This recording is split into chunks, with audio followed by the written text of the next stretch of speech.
My daughter's always giving me skin products to try, and I always use them for a few days, and then I just get bored and stop. But since I started using OneSkin, and that's today's sponsor, I've been using it twice a day without fail. And I'm not kidding. I've been using it around my eyes and on my face. And within a week, I'm already seeing differences. It's easy to use, and my skin really feels soft, and I think it looks healthier. I'm sure you know this already, but stress, hormone fluctuations, and a lack of sleep can affect your skin. From dry skin to dark spots and acne, your complexion may not be where it used to be, and that's totally normal. However, one skin can really help. I like this company. It's an all women team of scientists, and they've developed a peptide called OS1, and it improves the health of your skin basically from inside out. In other words, it gets to the root of the problem. And as a physician, it's important to me that the benefits have been backed by studies. Now, for the first time, I'm recommending a skincare product to my daughter. So you can get started today with 15% off using the code toddlers at oneskin.co. That's 15% off oneskin.co with the code toddlers. Now, after you purchase, they're going to ask you where you heard about them. So please let them know that Toddlers Made Easy referred you to them, as that's one way of supporting the show. Hey, parents. We know that between sleep training your little ones, folding laundry, and managing your never ending to do list, well, finding time to prepare a nutritious meal can feel just about impossible. That's where Factor Meals comes in. They're delicious, ready to eat meals, and they're delivered right to your doorstep. Factor Meals are here to take one big thing off your plate so you can focus on what really matters, like conquering bedtime without the stress. With a variety of dietitian approved menus, each factor meal is made with the freshest ingredients, ensuring you and your family both enjoy taste and nutrition.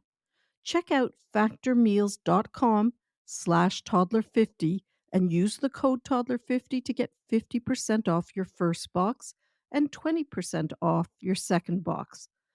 That code's toddler50 at factormeals.com/toddler50. Imagine more peaceful evenings with more time for bedtime stories and less time worrying about meal prep and cleanup. Factor meals are delicious, they're nutritious, and they're effortless. So give yourself the break you deserve. Again, that's factormeals.com/toddler50 and use code toddler50 to get 50% off your first box and 20% off your next box. This offer is good until the end of April this month. Welcome to Toddlers Made Easy, where there's no fluff, just practical, research based, 15 minutes or less parenting strategies. For those of you who don't know me, I'm Dr. Catherine, a pediatrician with more than 33 years of experience. I'm the author of 2 parenting books, the founder of Healthiest Baby, and the mother of 4 amazing adult kids. And let's not forget Smudge, my great big golden doodle. Welcome back. Today we're going to be talking about a really important topic. The topic is, are you raising a nice, kind kid? Bear with me while I share a little story from my childhood. When I was a kid, my father would often give my sisters and I a pop quiz at dinner time, and he'd say something like, "Did anyone do anything kind today?" As a matter of fact, that's exactly what he would say and did say for decades. We would come up with answers like, "I helped an elderly person across the street today," or "I shared my dessert with my friend." And my father would decide whether it was kind or just a nice thing to do. And one of us would be the lucky one who got 25 cents if my father decided what we did was actually kind.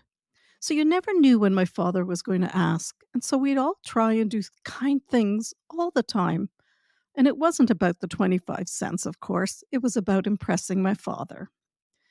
Raising kids who care about others, it's a very worthy goal, obviously, but it's one that we often don't make enough of a priority. A really interesting study from Harvard Graduate School of Education showed that 80% of young people believe their parents prioritize their achievements and happiness over their capacity to care for others.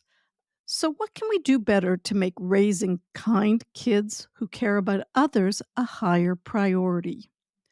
As a mother with grown children, I've learned that the way we live our lives really influences our kids much more profoundly than the words we use with them to correct them or try and shape their behavior. So much of our parenting is focused on how to correct and shape our kids, but a huge influence is the example we set in our behavior in day to day life. For instance, my husband is an exceptionally kind and polite person. He doesn't talk about being kind, he just is. He doesn't ask to be noticed or need thank yous. Now that my kids are adults, I'm seeing the same lovely quality in them. I don't give myself credit for it, I definitely give it to him. I'm not mentioning this to pat myself or my husband on the back, but rather because I want to impress on you that instead of focusing on shaping our kids all the time, we need to spend some time on self reflection and consider, what are our kids soaking up from us?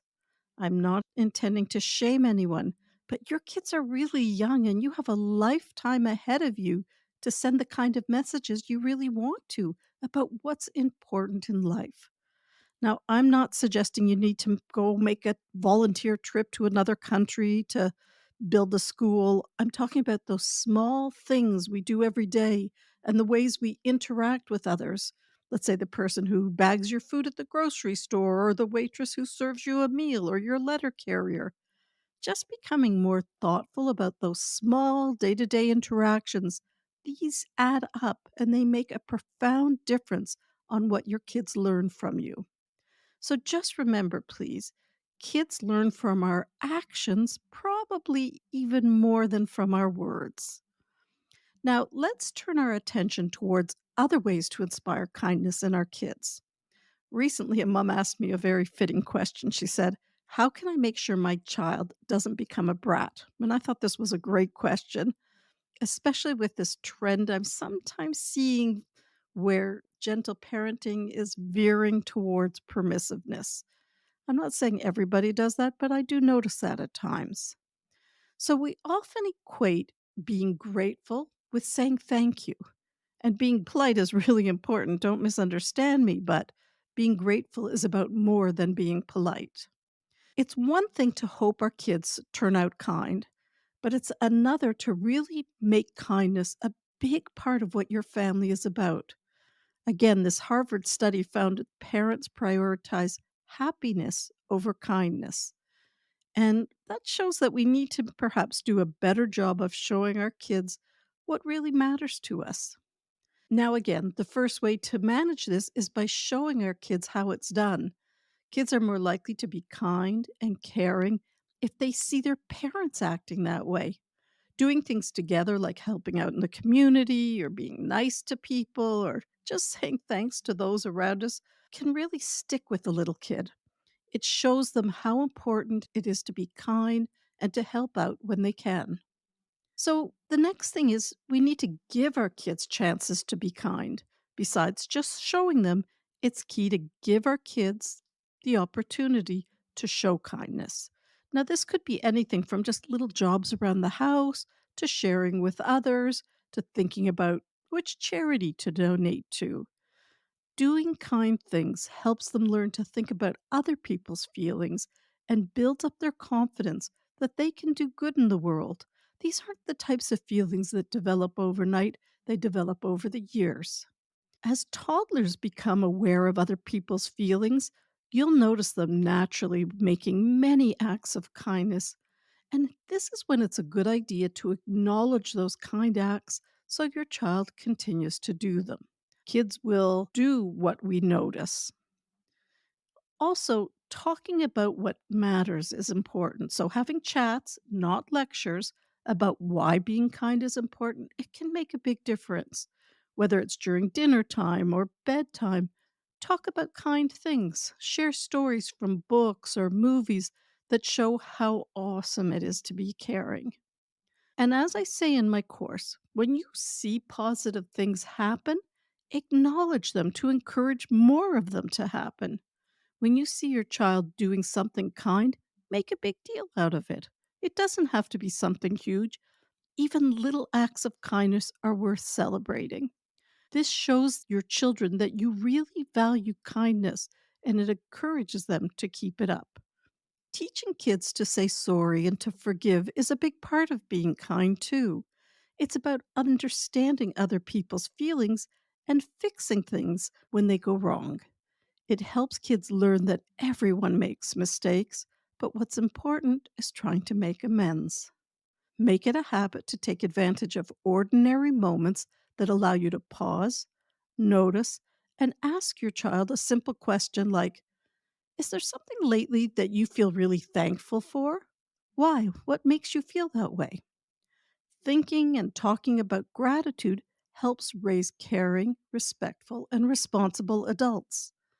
Encouraging kids to notice and think about their needs, but also the needs of others, are small acts that make a big difference. So, to wrap this up, helping our kids to grow up to be kind and caring is one of the best things we can do for them and for the world.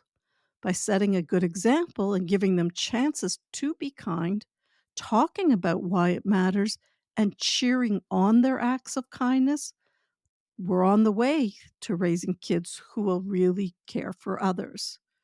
The Harvard study reminds us it's super important to focus on being caring, not just on being happy or successful.